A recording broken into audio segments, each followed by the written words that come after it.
અંજાર તાલુકાના મોટી નાગલપર ખાતે આજે રમઝાન માસ પરિપૂર્ણ થતાની સાથે ઈદની ભવ્યાતિ ભવ્ય ઉજવણી કરવામાં આવી હતી। મોટી નાગલપર ખાતે આવેલ મસ્જિદમાં ઈદની નમાઝ અદા કરવામાં આવી હતી। મોટી સંખ્યામાં બિરાદરો ઉપસ્થિત હતા। નમાઝ પૂર્ણ થયા બાદ એકબીજાને ગલે લગાડી ઈદ મુબારક પાઠવવામાં આવ્યું।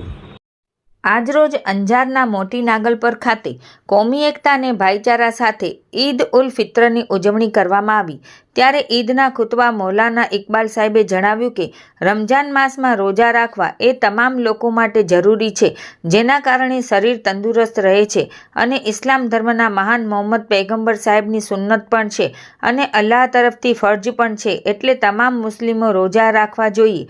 ત્યારે સામાજિક આગેવાન રોશન અલી સાંઘાણીએ પ્રવચન આપતા જણાવ્યું કે દેશમાં અમન અને શાંતિ જળવાઈ રહે તેના માટે દુઆ કરવી જોઈએ અને આપણા નબી મોહમ્મદની સુન્નત પર અમલ કરી કોમી એકતા અને અખંડિતતા ભાઈચારા સાથે રહેવાનું સૂચન આપ્યું હતું। જેમાં મુસ્લિમ સમાજના અગ્રણીઓ સૈયદ અકબર શાહ બાપુ, અલી સના, ગની નૂર મહમદ, ઇસ્માઇલ કટિયા, ઓસમાણ અયુબ, જુસફ ચાવડા, અબ્બાસ કાસમ, અબ્દેરામાન ખલીફા, હસન મામદ, જુસફ યાકુબ સાથે મોટી સંખ્યામાં મુસ્લિમ સમાજના લોકોએ નમાઝ અદા કરી હતી।